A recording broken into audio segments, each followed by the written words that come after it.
Hatchet by Gary Paulsen, Chapter 11. There were these things to do.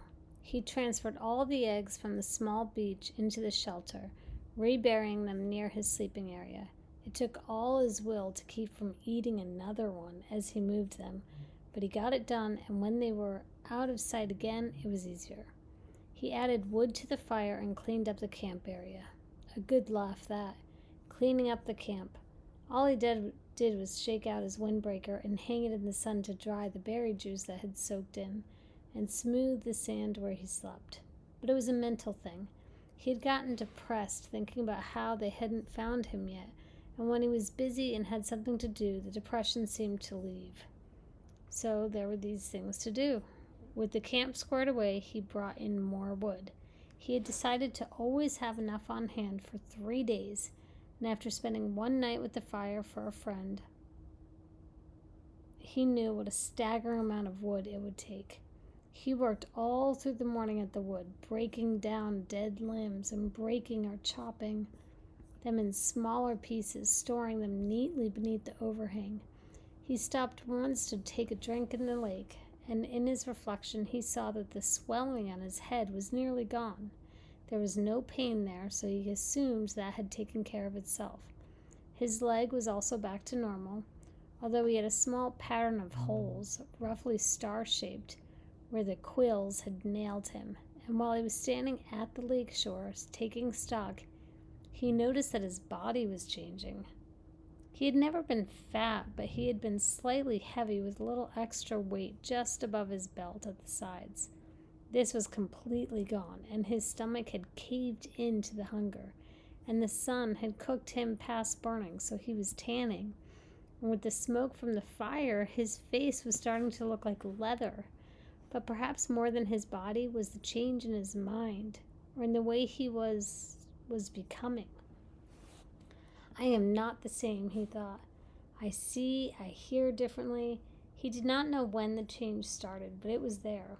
When a sound came to him now, he didn't just hear it, but would know the sound. He would swing and look at it, a breaking twig, a movement of air, and know the sound as if he somehow could move his mind back down the wave of sound to the source. He could know what the sound was before he quite realized he had heard it. And when he saw something, a bird moving a wing inside a bush or a ripple in the water, he would truly see that thing, not just notice it as he used to notice things in the city. He would see all parts of it, see the whole wing, the feathers, see the colors of the feathers, see the bush and the size and shape and color of its leaves.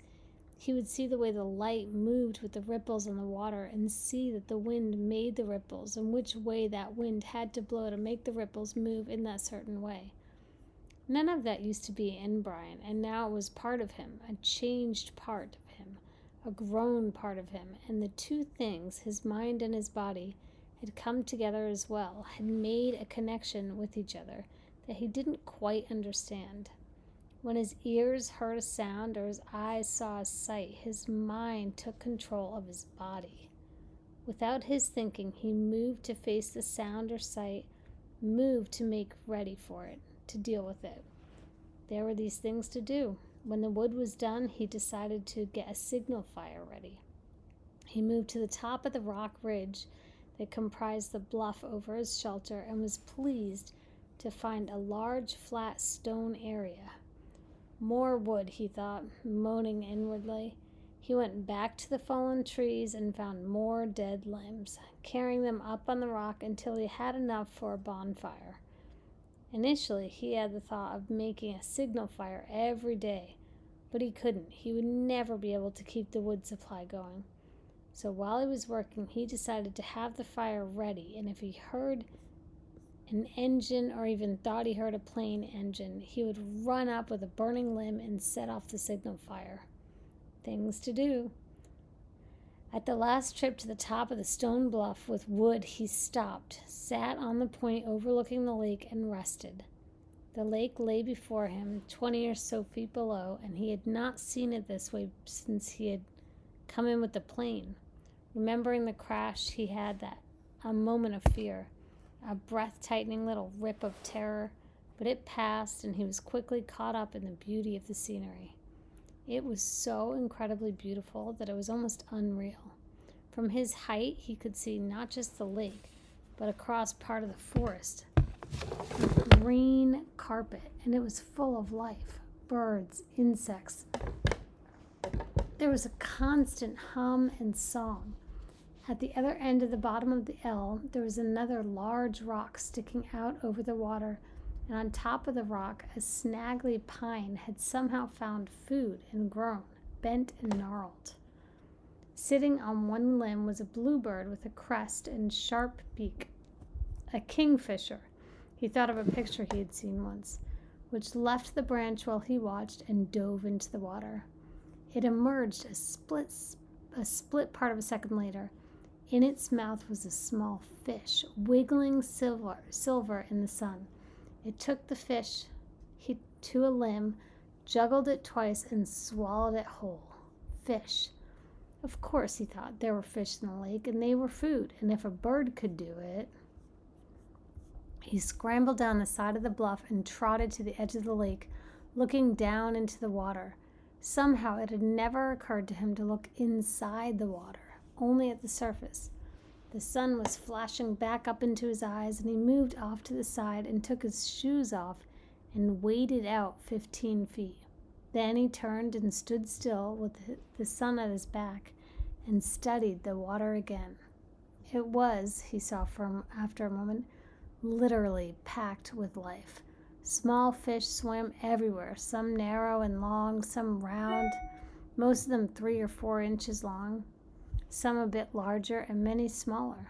There was a patch of mud off to the side leading into deep water, and he could see old clam shells there, so there must be clams. As he watched, a crayfish, looking like a tiny lobster, so that's a crawfish, left one of the empty clam shells and went to another looking for something to eat, digging with its claws. While he stood, some of the small roundish fish came quite close to his legs, and he tensed, got ready, and made a wild stab at grabbing one of them. They exploded away in 100 flicks of quick light, so fast that he had no hope of catching them that way. But they soon came back, seemed to be curious about him, and as he walked from the water, he tried to think of a way to use that curiosity to catch them. He had no hooks or strings, but if he could somehow lure them into the shallows and make a spear, a small fish spear, he might be able to strike fast enough to get one.